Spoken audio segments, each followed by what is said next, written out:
रामानुजाय नमः। जय श्रीमन्नारायण। राजा कुलवधुर्विप्रा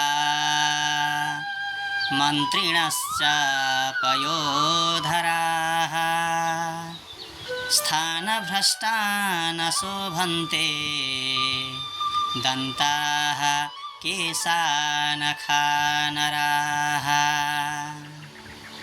अर्थात् स्थानभ्रष्टा न शोभन्ते,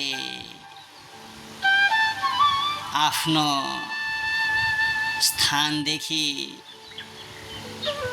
अलग भए भने, आफ्नो मर्यादादेखि अलग भए छुटिए भने पुनः शोभालाई प्राप्त गर्न सक्दैनन्। कसले भन्दाखेरि पहिलो राजा, त्यसैगरी दोस्रो नम्बरमा कुलवधु, तेस्रो नम्बरमा वेदपाठी नैष्ठिक ब्राह्मण, त्यसैगरी चौथो नम्बरमा मन्त्री।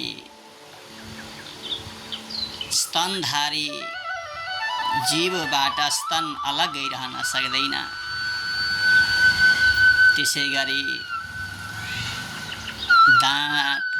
दन्ताः, दाँत अलग्गै रह्यो भने उसले पुनः शोभालाई प्राप्त गर्न सक्दैन।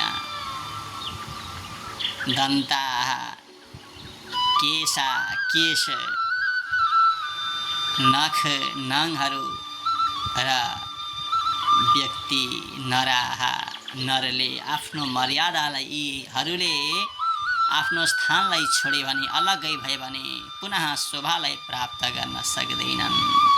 जय श्रीमन्नारायण।